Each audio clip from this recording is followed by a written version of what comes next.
अरे जकरा पर तू कूद ही दे तब न कोई काम रे, तब न कोई काम रे, तब न कोई काम रे। लगे लगतौ मार जब करे लगमी सलाम रे। शांत बनी त शांत न बुझिए, शांत बनी त शांत न बुझिए, यार थिप दे बहु पार रे। हमर मुंड सनक तौर बेटा देबौ गोली मार रे।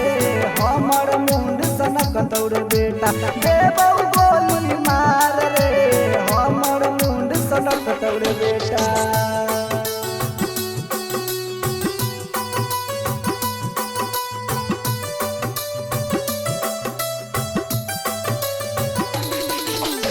हमर मुंड सनक तौर बेटा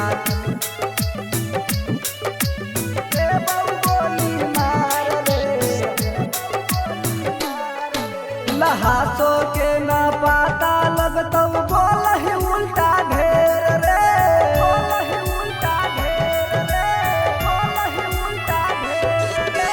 पाता कोले हमरे बारन हमरे नाम है शेर रे। राजा राजीव हाकिम तोहर, राजा राजीव हाकिम तोहर गरम के देतौ झार रे। हमर मुंड सनक तौर बेटा देबौ गोली मार रे। हमर मुंड सनक तौर बेटा देबौ गोली मार रे। हमर मुंड सनक तौर बेटा। नाम में बरान है। राजा जी रिकॉर्डिंग स्टूडियो, पहाड़पुर, राघोपुर, वैशाली।